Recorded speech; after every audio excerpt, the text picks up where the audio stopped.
అంబటి రాంబాబు ఒక స్వాతంత్ర సమరయోధుడిగా feel అవుతున్నారంటూ fire అయ్యారు మంత్రి కొల్లు రవీంద్ర.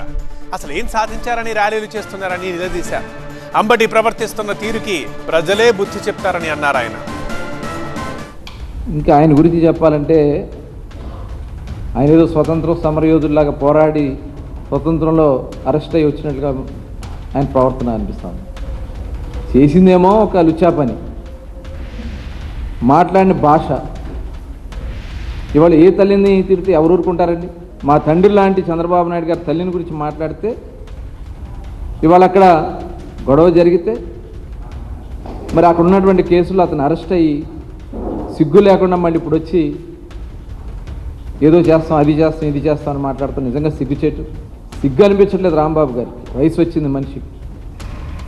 ఇవాళ అతను చేసిన దానికి ప్రాయశ్చిత్త పడకుండా ఇవాళ ఏదో స్వతంత్ర సమరయోధుల్లాగా ఫీల్ అవుతూ మాట్లాడుతున్న దాన్ని ఖచ్చితంగా ప్రజలు గమనిస్తున్నారు. ఇవన్నీ వీళ్ళు అనుకుంటా ఉన్నారు, ప్రజలు ఏం అనుకుంటారులే అని.